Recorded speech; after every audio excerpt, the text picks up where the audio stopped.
the VA opening the door to looking at these healing medicines is awesome, but we're a couple thousand years too late, right? So these medicines have been used for thousands and thousands of years in other societies for healing purposes, and I don't know, about 5, 6 years ago, a group of Navy SEALs decided to give these medicines a try for their TBI, their traumatic brain injuries. So their PTS, their depression, and a lot of guys and gals suffering from these things also hit the bottle or they hit drugs pretty hard. So these SEALs went to Mexico and they did psychedelic assisted therapy with ibogaine, is the name of one of the medicines, and it healed their trauma, their depression, their PTS, and their alcohol and drug use. So uh, that kind of, when you hear a group of Navy SEALs that it saved and changed their life, you kind of sit up and go, geez, maybe that can benefit me. So I went down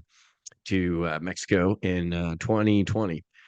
So I don't know if you've ever seen the movie Lone Survivor or read the book. Mhm. Mark Wahlberg was in the movie Lone Survivor. I went and did the medicine with Marcus Luttrell, Navy SEAL, and the Lone Survivor, and he and I, it completely saved and changed our life. So I got back from Mexico after doing the medicine. I started what's called the No Fallen Heroes Foundation.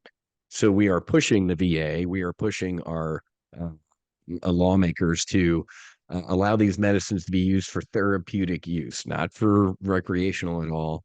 And that's pretty interesting too, because when people think of the word psychedelic, they have this preconceived notion. These medicines that I did are the last thing from being recreational. My ibogaine experience in Mexico, I didn't move for about 12 to 14 hours. It is a pretty intense experience, and it healed so much of my PTS, my trauma, and destroyed alcohol in my life. I couldn't even smell or look at alcohol for about 6 to 8 months after I got back. An organization called MAPS, MAPS, the Multidisciplinary Association for Psychedelic Studies, they just submitted a new drug application to the FDA to legalize MDMA for therapeutic use.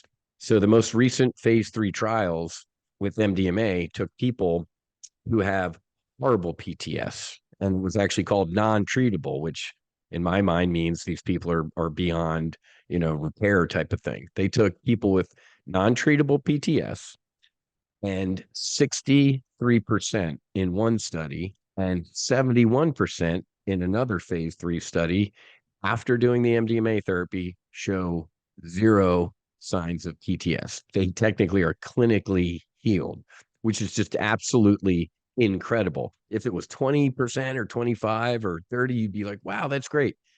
Over 60 and then over 70 of the folks in this study. So, you pick the number. It depends on if you believe the government or not, but anywhere from 22 to 44 veterans take their own lives every day in this country. I suffered some radical trauma in my life and in my military service. These medicines potentially can do some radical healing.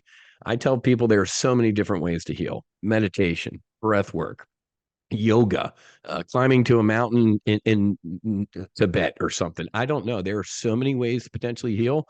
This is a way to potentially heal.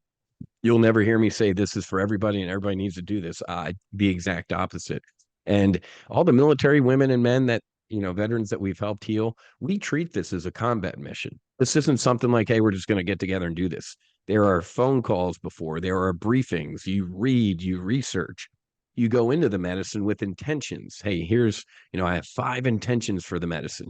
You go into the medicine with questions. Here, I have 5 questions when I'm in the medicine. And then when you get home, it's called integration. We have so much integration support because you're going to experience a lot and do a lot of healing.